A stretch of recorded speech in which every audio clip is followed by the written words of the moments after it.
Right, and two of the victims, 3 people were shot and killed, but 2 others who were shot were sent to shock trauma. And that's where Kimberly Eiten has been standing by. Kimberly, what's the latest on your end?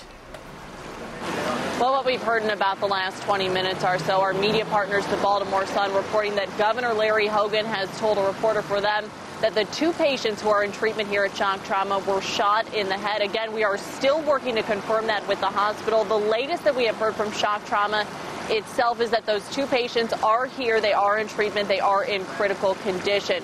We've also seen deputies come here into the hospital. There's 1 cruiser parked down here behind us. We've seen University of Maryland police circling as well.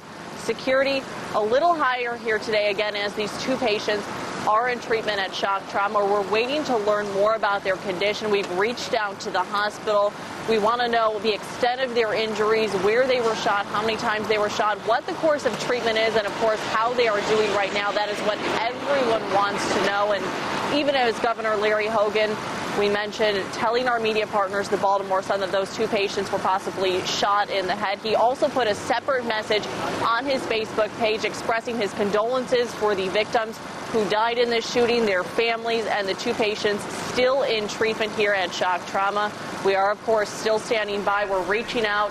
As soon as we have any new information, so will you.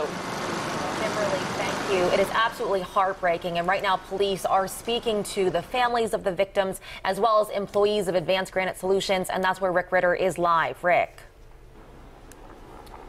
Well, you heard the Harford County Sheriff say that the suspect is associated with that business. No word on what his employment status was. Of course, the 5 people who were shot were employees with that business, and absolutely heartbreaking that 3 are dead.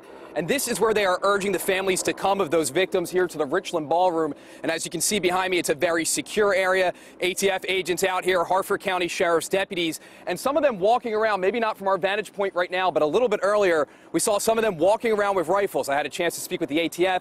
I asked why that was. They said, A, obviously they need to secure the area, certainly with the suspect still in the loose, and B, the fact that they need to be ready to go at a moment's notice. But certainly a sad scene here. We can confirm that some families have arrived here. I have been told that by the Harford County Sheriff's Office. Absolutely heartbreaking. Some of these families pull up and watching them be rushed inside here to the Richland Ballroom off of Edgewood Road. But not only do they want to see families of victims, but they are also looking for anybody who maybe witnessed anything and wants to speak with police or officials, tell them about what they saw. But as you can imagine, certainly a sad scene out here off of Edgewood Road.